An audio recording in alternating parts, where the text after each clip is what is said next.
President Jack's mother, Mia, was mistaken for a seductress by the president's spoiled and arrogant fiancée, Laura, solely because she looked too young. Without a word, Laura slapped her across the face and screamed that Mia was a cheap slut who stole her clothes and her man. Did she really think she was easy to bully? Only when Laura introduced herself did Mia realize that this woman was actually the president's son's fiancée, whom he'd long wanted to introduce as his girlfriend. It turned out Mia had just returned to the country earlier that day, unbeknownst to her. Right after stepping off the plane, she received a call from the CEO's son. He wanted to bring his girlfriend home for dinner with his father, but Mia had already sent people to investigate the girlfriend's background. Learning she was a scheming woman of questionable character and ulterior motives, Mia immediately rejected her son's request, declaring she'd never allow such a person into the family. Yet the son stubbornly persisted, constantly defending Laura. Unable to resist his persistent pleading, the president finally agreed to meet her. Jack repeatedly urged Laura to make a good impression and strive to leave a favorable impression to win over her future mother-in-law. Laura brought her younger brother to the city's most exclusive Cheongsam boutique. The moment they entered, Laura was captivated by a hand-embroidered white Cheongsam. The salesperson explained it was a one-of-a-kind custom piece, the only one in existence. Upon hearing this, Laura felt it perfectly matched her status and immediately tried to snatch it away. But this very Cheongsam was specially ordered by Mia's son for his mother. Just as Laura prepared to take it by force, Mia and her driver walked in. Not only did Laura ignore him, she tore up the order receipt right in front of him. Her brother was even more brazen, threatening the salesperson outright. Mia tried to intervene politely, only to be met with a barrage of insults from Laura, who mocked her shabby clothes and accused her of being kept by someone. Just then, the store manager arrived. The staff member truthfully recounted the incident to the manager. The manager glanced at Laura and knew she was no pushover. He stated the receipt was lost and proposed they remeasure their sizes. Whose measurements fit best would get the Cheongsam. The staff immediately measured Laura's waist, desperately sucking in her thick waist. Despite her efforts, the attendant declared the measurements were too different. Laura's brother dismissed this, insisting the store had made a mistake. Laura,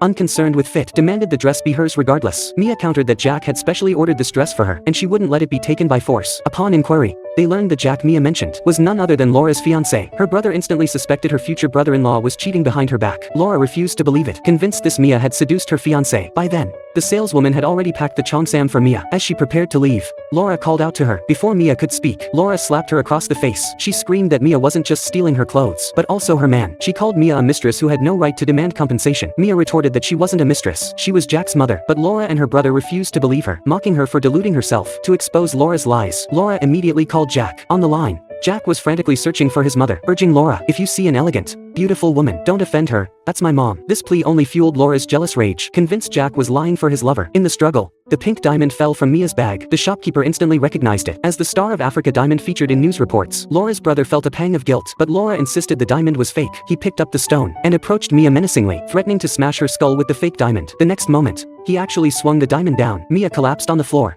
blood streaming from her head. Still unsatisfied, Laura ordered her brother to fetch a scorching iron to utterly disfigure Shintang's face. Just as the situation reached a critical juncture, a furious shout erupted from the doorway. Jack had arrived. He rushed in frantically, leaving everyone present utterly stunned.